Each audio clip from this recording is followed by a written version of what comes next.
अरे रख न मार दे झगड़ा कौन से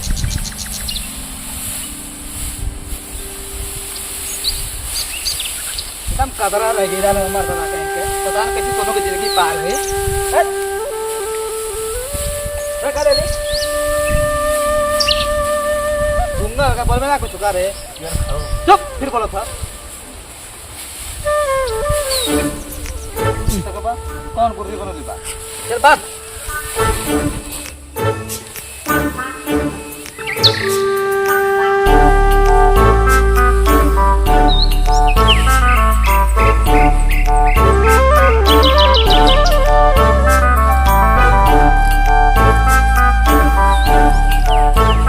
उठा जल्दी उठा ला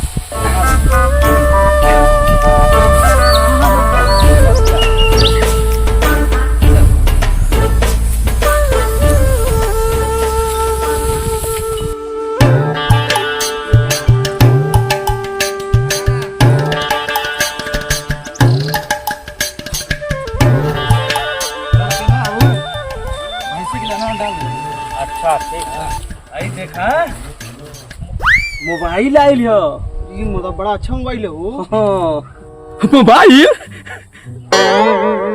हाँ मोबाइल कैसे आयल हो ये हमार भैया बम्बई से भेजले हम डाक द्वारा पोस्ट ऑफिस द्वारा हाँ पोस्ट ऑफिस से आ जाला का हाँ आ जाला और इतना ना ये तो खाली मोबाइल ही आइल है हाँ। हमार भैया दिल्ली से साइकिल भेजले हम साइकिल साइकिलियो आ जाले का हाँ। पोस्ट ऑफिस से सब कुछ आ जाला अच्छा अच्छा ये बतावा हाँ डाक मुंशी कहाँ मिली है पोस्ट ऑफिसिया पे पोस्ट ऑफिस पे हाँ चल चल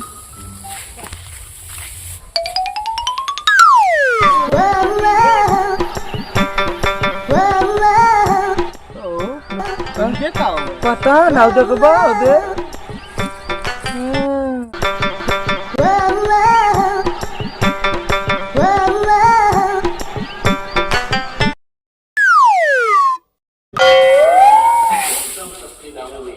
एक काम कर जल्दी से सामान लेके आओ जाए खाने जल्दी कर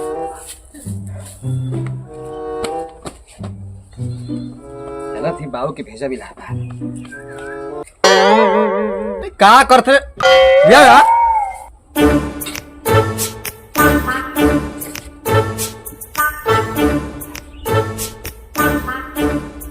सकीले कहाँ जाते हैं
खाना यह ना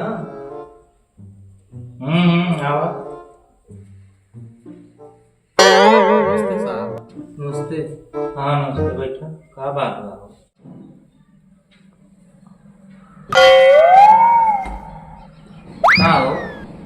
साहब हाय ये कहतरी दही रही मोर बाबू इलाहाबाद पढ़ेला ना ये दहिया भेजे के है दही हाँ पोस्ट ऑफिस से दही जाला मर तो पगला आयल बड़ा का दही हाँ अरे सबका मोबाइल आ जाते साइकिल आ जाती है तो दही ना जाई ये मोबाइल साइकिल का बात अलग होला दही थोड़ा भेजा चुप रहा अलग होला तो अगर दही भेजे के पड़ी ये हो ना पाई नहीं तो फजे तो बिगाड़ के रखो हाँ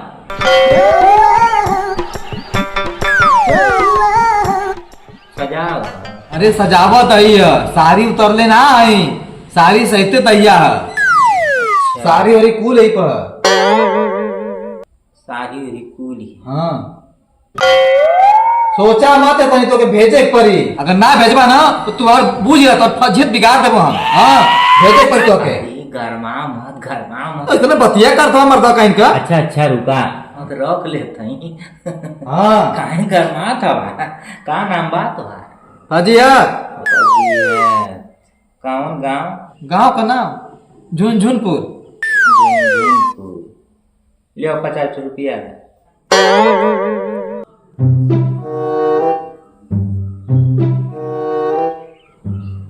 50 रुपया ना लिया नहीं आज। ना ले आला बा।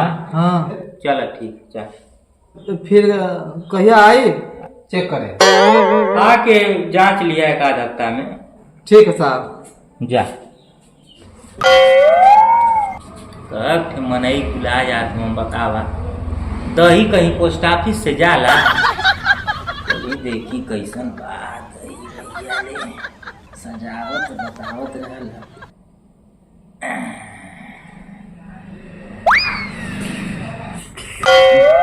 ए गिरधारी अरे तरी चूड़ा चीनी ले आवा सजाओ दही आइल बा एक पेटे में भेज लिया जा। अच्छा हाँ मिश्री ना चाहिए। नहीं नहीं नहीं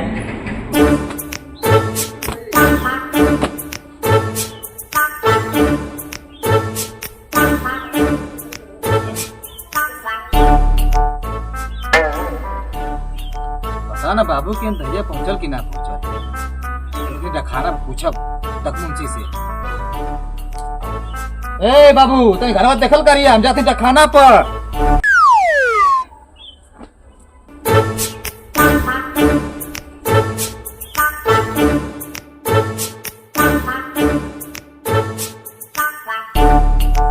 कहो साहब कहाँ चल गए ना, ला हो दे बैठा 12 साल की बुढ़िया की गुट्टी लड़का मोर सजाव दही खैले हो एकदम जीव खुश हो गई। अरे तो सरिया सहित भेजले रही। हाँ एकदम मलाई रही। चलत है ना साहब से पूछत है, अपने तो पहुंच गए है। अरे अपने दोस्तन यार के खेवले हुई, दोस्त यार भी खूब चमक के खैले हुई अपन एकदम सरिया सहित रही, मलाई सहित एकदम। अरे साहब नमस्ते। हाँ नमस्ते नमस्ते साहब। हाँ अरे हम जो दहिया भेजले रहनी का पहुंचल कि ना पहुंचल बाबू के यहाँ? दहिया हाँ अच्छा तू बैठा बैठा बैठा बेटा हम तो अपन काम कर देनी। अच्छा हाँ हाँ दही तुहार हम भेज देनी, हाँ। लेकिन एक समस्या आ गई।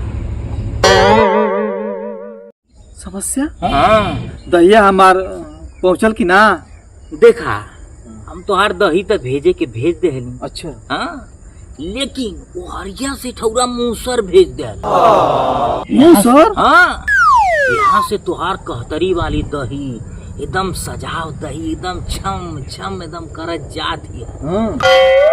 और उधर से मूसर आवत है सोई सोई कई। अच्छा उधर से मूसर आवत है, इधर से दही, उधर से मूसर दही मूसर दही मूसर मरला पीछवा में मूसर दहिया के खतरिया एकदम फोड़ सजाओ दही तुम्हारे रास्ता में गिर गई। अरे तुहार लड़का एकदम छौछिया के रह गई। तो हमार लाल दही भी तरसता रह गया। अरे तुहार बाबू का एकदम करेजा छौछियात हुई खाए खाते। चली देखी अब अपन पोस्ट ऑफिस में।